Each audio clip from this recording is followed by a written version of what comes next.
been so supportive of our show. Thank you. Whether this is our last year or not, you guys have really helped us stay on the air. So thank you. No, we love the show. I love the show. Matt loves the show. So we're very happy to support the show because it's great. Let me ask about where you guys left off. It's dark times. It's always dark times for this group, but it's like that basically right now it seems like they don't have the machine. Certainly not as something they can turn to. So when we begin this season, what is their next move given what just happened? I can speak from Reese's point of view. He is well equipped as a special top black op operator. He can, he's used to going and completing a mission without the equipment that he needs.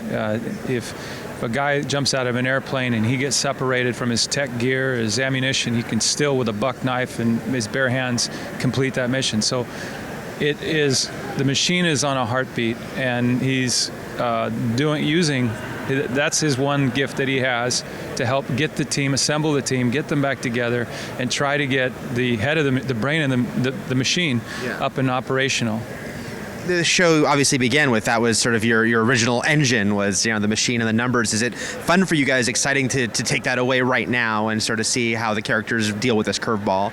Absolutely. It's a challenge and it's a fun one. And by the way, I want to second what Jim just said. We're huge supporters of IGN. We love what you guys do, and we feel like you're one of the few outlets that really gets what we're doing on the show, and that's pretty cool. You and Matt Fowler, he's been great as well. Thank you very much. Thank you. And I think the challenge for our guys is the machine is not what it was, and they have to find a way to reconstitute it. The premiere, directed by Chris Fisher, it's just shot out of a cannon, right? And these guys are coming to hunt down all our guys. I think the interesting thing about Reese's character is Harold Finch begins to lose faith. He begins to lose a sense of whether or not this is even possible. Is it even going to be possible? And I think the real value of Reese in this moment as his friend is to galvanize him and say, we can do this. We'll figure it out. And it's really kind of inspiring. I really love the premiere, and I think you guys are all going to really dig it. We've done more with less. And the writers have I mean, what's interesting about this year is Jonah and Greg have just continued to put down the gas on the accelerator when I thought there was nothing left. And this year I'm going, wow, this is the best stuff. We're outdoing what we did last year.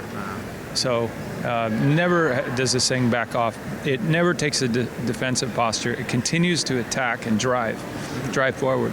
I like what you were saying about, Reese sort of trying to maybe be the more motivating factor here. There was that great episode you did at the end of last season with Carter where, Reese kind of realized that maybe he hadn't opened up as much as he thought he had. Maybe he hadn't quite changed as much as he thought he had. Has he now sort of really reevaluated how he's approaching these people? He obviously cares about them and that he wants to reach out to them more. Well, I mean, look, part of Reese's side of him that is look, I get to my feelings by saving other people. I get to other numbers by action, by determining where the enemy is and attacking and going after him and dividing and conquering. And that's how by saving other people, then we can live and talk about this over a beer. But right now, someone asked me earlier, are you going to have a relationship? I said, hell yeah, maybe in episode 7 for 5 minutes. My relationship is with those numbers and saving their lives. Right. How are you approaching this season? Because, it's less episodes, so it's sort of leaner, meaner machine, no pun intended, sort of maybe. But then also you are in this weird mode where you don't know if it's the last season or not. So how did you and Jonah approach telling that story? Well, it actually became kind of exciting narratively because, when you're doing 22, 23 episodes, it's difficult to sustain arcs. And what we found worked really well on the show was we'd have these 3-4 episode arcs, and then we'd take a left turn and do a different sort of story in terms of the serialized content of the show. But this year, just doing 13, it's a little closer to a cable model in that you kind of feel like we just come out of the cannon and we keep going. There is one episode early on that's kind of more of a lighter, fun episode. It's a different change tonally, but from there on out, it's every episode is we're dropping bombs because why not? Why not? Let's just do it. And I think, we always say every year we write each season finale of every season as if it could be the last.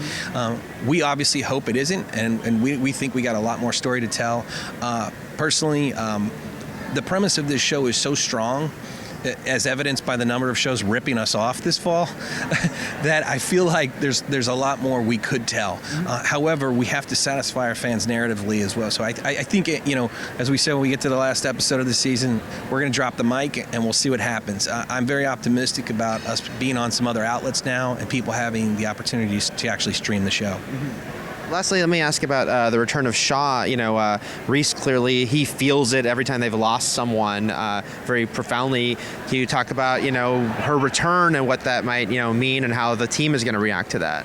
Well, ultimately, we got to get the machine online. We've got to get safety. Thankfully to Root, who put a glitch in the machine to cover our identities, but that only goes so far.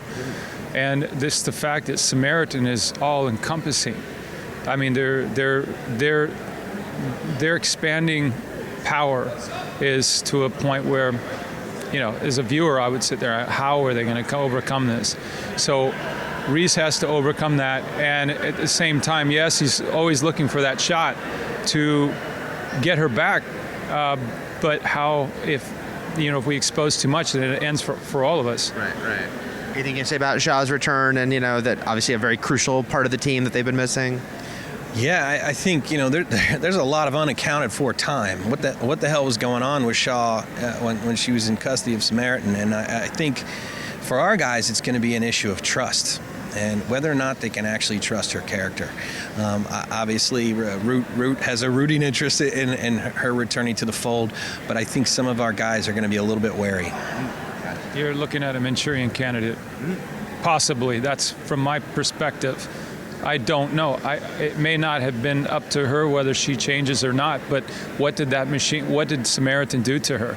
And so, is it best to cut off the right arm to continue saving these numbers? Because we bring her in and she turns because, the technology of what Samaritan, putting chips in people's head and their bodies or whatnot, I